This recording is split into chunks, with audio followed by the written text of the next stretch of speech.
बात है उस ऊर्जा की, उस शक्ति की जो बताती है कि आरंभ यानी कि जीवन देने वाली भी मैं ही हूं, मेरी ही ऊर्जा है, और जीवन लेने वाली भी मैं ही हूं, यानी कि मेरी ऊर्जा ही जीवन लेती है। यानी कि बात है मां जगदम्बा की। ये वही ऊर्जा है, वही स्त्रीत्व है जो सिखाता है प्रेम करना, यानी कि नर्चर करना, जो है मां गौरा, गौरा के रूप में। और ये वही शक्ति है, वही ऊर्जा है जो बताती है त्याग, त्याग करना, यानी कि मोक्षदायिनी, जो कि है महाकाली। ये शून्यता से और ये मोक्ष तक का मार्ग और कर्म का इसके बीच में आना, ये स्त्रीत्व यानी कि मां ने ही तो समझाया। इनका नाम डिफरेंट नाम से हम इन्हें प्रोनाउंस करते हैं, जैसे कि जगदम्बा, माँ गौरी, महाकाली, काली, आदि शक्ति, शक्ति, और इसी तरह से हम इन्हें सती भी कहते हैं, कोई उमा कहते हैं। तो डिफरेंट नाम से जाने वाली ये जगदम्बा, ये जगदम्बा के ही रूप हैं, यानी कि माँ पार्वती के ही रूप हैं। या गौरा भी हम इन्हें कहते हैं, लक्ष्मी इन्हें कहते हैं, सरस्वती इन्हें कहते हैं। कोई ये डिफरेंट नहीं थे, बॉडीज डिफरेंट हो सकती है, लेकिन जो अंश थे, जिसके ये अंश थे, जो एक ऊर्जा है, जो एक स्त्रीत्व की जो ऊर्जा है, डिवाइन फेमिनिन है, वो तो एक ही है सब में। इस तरह से माँ ने ये बहुत क्लियर कर दिया कि जो ये स्त्रीत्व की जो शक्ति है, यानी कि डिवाइन जो फेमिनिन है, इसका होना बैलेंस के लिए शिव के साथ, यानी कि डिवाइन मस्कुलिन के साथ कितना ज़्यादा इंपॉर्टेंट है। इसी के साथ ही hi everyone, welcome back to our channel. And अगर आप नए हैं तो प्लीज़ सब्सक्राइब करें मेरे चैनल को, लाइक करें, शेयर करें and comments down below. And जैसे कि मैंने थोड़ा सा इंट्रोडक्शन आपको स्टार्टिंग में ही दे दिया, जो आज का मेरा टॉपिक है ये नवरात्रि पे है। और इसी के साथ साथ आप सभी को शारदीय जो नवरात्रि है उसकी हार्दिक शुभकामनाएं। और आगे इसको कंटिन्यू करते हैं। ये जो एनर्जी है, यानी कि माँ जगदम्बा या गौरी या पार्वती या दुर्गा माँ जो है, इन्हीं के बारे में आज डिस्कस करते हैं। ये जो ऊर्जा है जिसे डिवाइन फेमिनिन यानी कि महाकाली की ऊर्जा, यानी कि माँ गौरा की ऊर्जा भी, ये एक ही है। ये जो ऊर्जा है, इसे हमारे जब कुंडली हमारे सनातन धर्म में बनती है, किसी जिसे कि हम जन्म पत्री भी कहते हैं, उसमें 12 हाउस बनाए जाते हैं। और उसमें 12वां जो स्थान है वो माँ काली को दिया गया है, महाकाली को दिया गया है, यानी कि मोक्ष का स्थान। तो आप देख सकते हैं कि जो स्त्रीत्व है, इसे कितना बड़ा जो हमारे पूरा डिवाइन हमारा यूनिवर्स है, उसने कितना बड़ा स्थान दे रखा है, जो मोक्ष भी प्रदान करती है। इसीलिए माँ कहती है कि मेरा ही आरंभ है और मेरा ही अंत है, यानी कि मुझसे ही मोक्ष है। आगे इस स्टोरी को जब स्टार्ट करते हैं तो होता क्या है, ये जो पूरा नवरात्रि का जो फेस्ट है, इसे क्यों मनाया जाता है, इसी की सिग्निफिकेंस पे आते हैं। ये तो हुई माँ की सिग्निफिकेंस, माँ की जो ऊर्जा है उसकी सिग्निफिकेंस। मोक्षदायिनी है माँ जगदम्बा महाकाली। और ये जो पूरी जो ये अलॉटमेंट होती है हाउसेस की एक जन्म पत्री में, इसकी अपनी ही एक अलग स्टोरी है। और यहाँ पे कैसे ये स्थान अलॉट होते हैं डिफरेंट प्लैनेट्स को, और माँ गौरी को भी, यानी कि महाकाली को भी, ये मैं फिर आगे वाली वीडियो में आपको बताऊंगी। लेकिन अभी के लिए इतना जानना काफ़ी है कि हमारे किसी जो हमारे इंसान होता है, आदमी होता है, उसकी कुंडली में जो 12वां हाउस होता है वो मोक्ष का होता है, माँ गौरी का, महाकाली का होता है। इसमें आगे जो महाकाली की जो मैं स्टोरी आपको आज सुनाऊंगी, ये नवरात्रि में इसकी क्या सिग्निफिकेंस है, ये यहीं से आपको पता चलेगा। नवरात्रि यानी कि 9 रातें, और इसका भाग किया गया है 3 भागों में, जिसमें पहला भाग जो है माँ दुर्गा के लिए, दूसरा भाग जो कि है माँ लक्ष्मी का, और थर्ड है जो पार्ट वो है माँ सरस्वती का। इसी के साथ ये और भी जोड़ा जा सकता है तमस से, राजसी से और सत्व से। ये तीनों जो माँ के रूप है। जो तमस है वो है अर्थ, यानी कि सृजन होना, संसार का आना, संसार में आना किसी इंसान का, जो कि माँ दुर्गा देती है। जो दूसरा है वो है राजसी, भोग विलासिता, यानी कि धन शौर्य, ये है माँ लक्ष्मी से जुड़ा धन। और जो थर्ड है सत्व, जिसे कहते हैं, या हम कहते हैं ज्ञान का होना, और ये देती है माँ सरस्वती। ये दो तो मिल जाते हैं आसानी से इंसान को। ये थर्ड के लिए अच्छे कर्मों का होना, ज्ञान के साथ होना, ये बहुत आवश्यक है। इसी नवरात्रा जो होता है, इसमें जो माँ होती है वो महिषासुर मर्दिनी के नाम से भी प्रसिद्ध होती है। यानी कि एक डिमन होता है महिषासुर, उनका वो अंत करती है, उसका समाप्त करती है, या उसको मृत्यु प्रदान करती है। वो कैसे करती हैं, ये स्टोरी मैं आपको अब बताती हूँ। इसमें होता क्या है कि एक महिषासुर नाम का एक राक्षस होता है, डिमन होता है।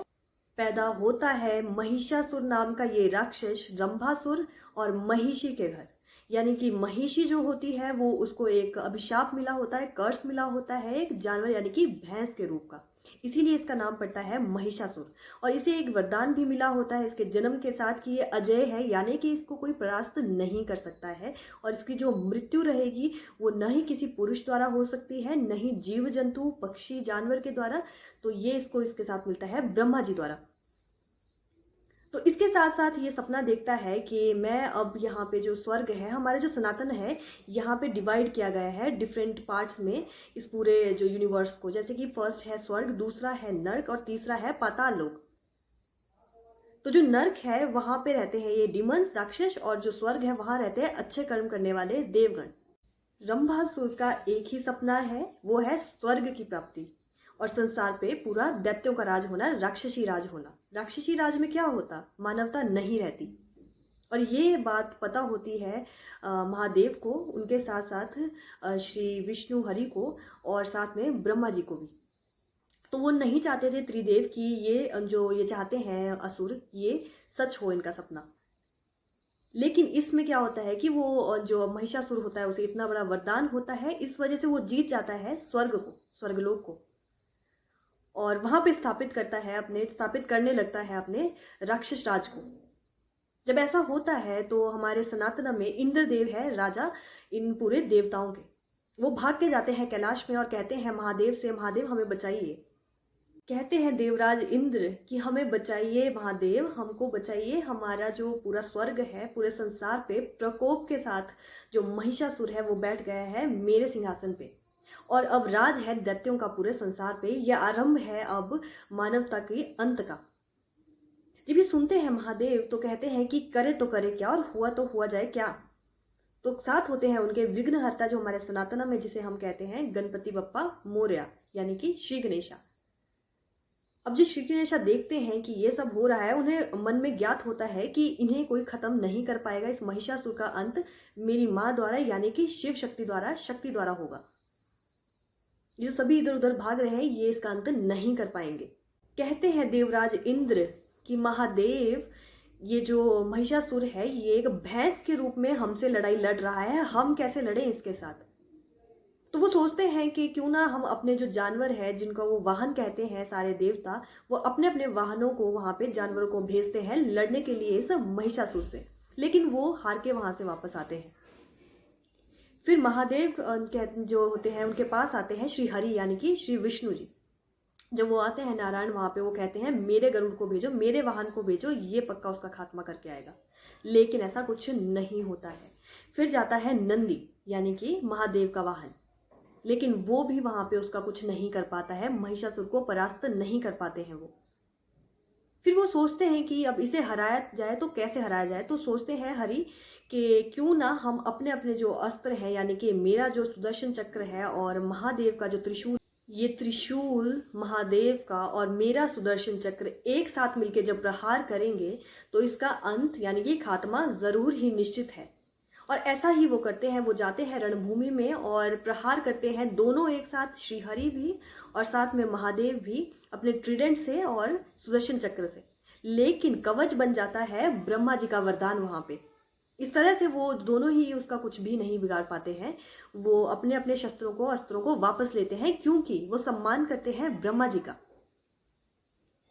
इस तरह से जो महिषासुर होता है वो वहां से बच जाता है और रणभूमि से भाग के चला जाता है अगेन से स्वर्ग में, जहां पे उसने नई नई सत्ता को स्थापित किया होता है, अपनी राक्षसी यानी कि दैत्यों की सत्ता को स्थापित किया होता है। कैलाश में अब चर्चाएं आरंभ होती हैं देवों के बीच में और त्रिदेव के बीच में कि कैसे इससे निपटा जाए। तो जो श्री गणेश होते हैं जिन्हें हम विघ्न हर्ता भी कहते हैं, जो हमारे विघ्नों को हरते हैं, वो जानते थे कि ये जो समाधान है ये केवल एक ही के पास है, एक ही ऐसी शक्ति है।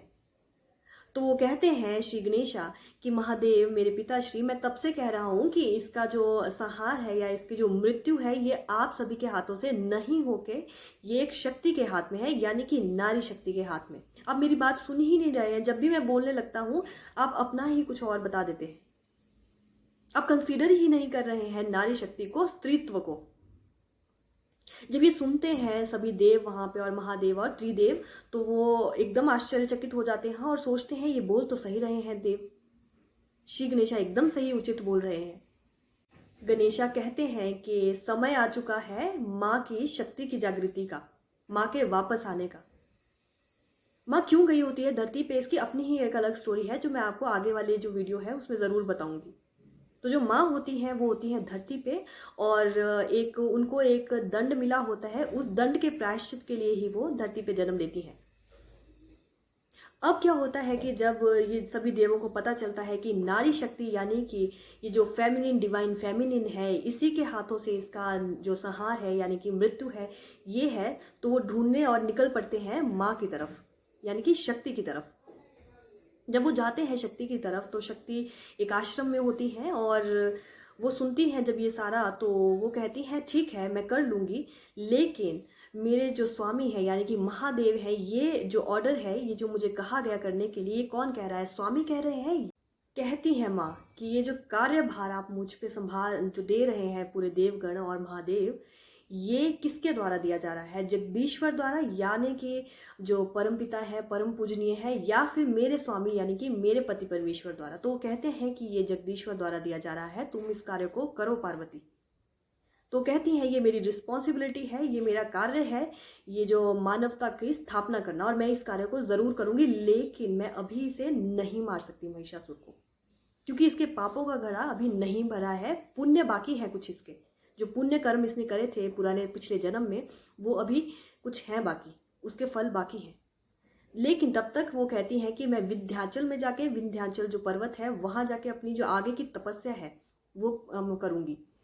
जैसे ही माँ कहती हैं कि मैं विंध्याचल में जा रही हूँ, तो सारे वहाँ पे उपस्थित देवगण होते हैं और महादेव होते हैं, श्री हरि विष्णु होते हैं, और ब्रह्मदेव अपने अपने अस्त्र शस्त्र और विद्याएं देते हैं माँ को, और माँ उन सारी विद्याओं को अपने में अर्जित करके अपने शरीर में ऊर्जा को लेके वहां से निकल पड़ती हैं विंध्याचल पर्वत की तरफ। वहीं पे उनका डेरा होता है। वहीं पे दूसरी तरफ जो श्री गणेशा होते हैं वो सोचते हैं कि इस तरह से तो बहुत समय लग जाएगा महिषासुर के अंत के लिए, तो किया जाए, क्या किया जाए, इसके पापों को कैसे भरा जाए घड़े को। तो इसी के साथ साथ जो महिषासुर होता है वो पापों को अपने कंटिन्यू करता है, वो स्त्रियों का अपमान करता है, उन्हें ठोकर मारता है अपने पांव से, और वहां पे जितने भी ऋषि मुनि होते हैं संसार में उन्हें तंग करता है, उनको पकड़ के बंदी बनाता है, स्त्रियों को बंदी बनाता है। पापों का घड़ा बढ़ता ही गया। तो आते हैं वहां पे शुक्राचार्य, जो कि है हमारे सनातन में जिन्हें डिवाइड किया गया है वर्क दैत्यों के गुरु का। जैसे गुरु है जो देवों के गुरु है वो है गुरु बृहस्पति, उसी तरह से दैत्यों के गुरु है शुक्राचार्य। वो आते हैं और कहते हैं महिषासुर को कि तुम ये क्या कर रहे हो, तुम स्त्रियों का अपमान मत करो, तुम्हारे पापों का घड़ा भरता ही जा रहा है। तभी जो महिषासुर है वो कहता है कि मैं नहीं रुकने वाला, मैं नहीं डरता किसी नारी से। अबला नारी होती है, नारी होती ही क्या है, तुच्छ है, ये सिर्फ सेविका के लिए मेरे पास आती है, सेवा करती है मेरी, मैं इससे ज्यादा इनको कहीं नहीं देखता। और ये जो जिसकी आप बात कर रहे हैं, एक जो नारी आप कहते हैं कि जगदम्बा है, आदि शक्ति है, इसी से मैं विवाह करूंगा। और वो शुक्राचार्य के सामने ही अपने एक दूत को भेजता है, कहता है जाओ कहो उस माँ को, जगदम्बा को, कि मुझे तुमसे विवाह रचाना है।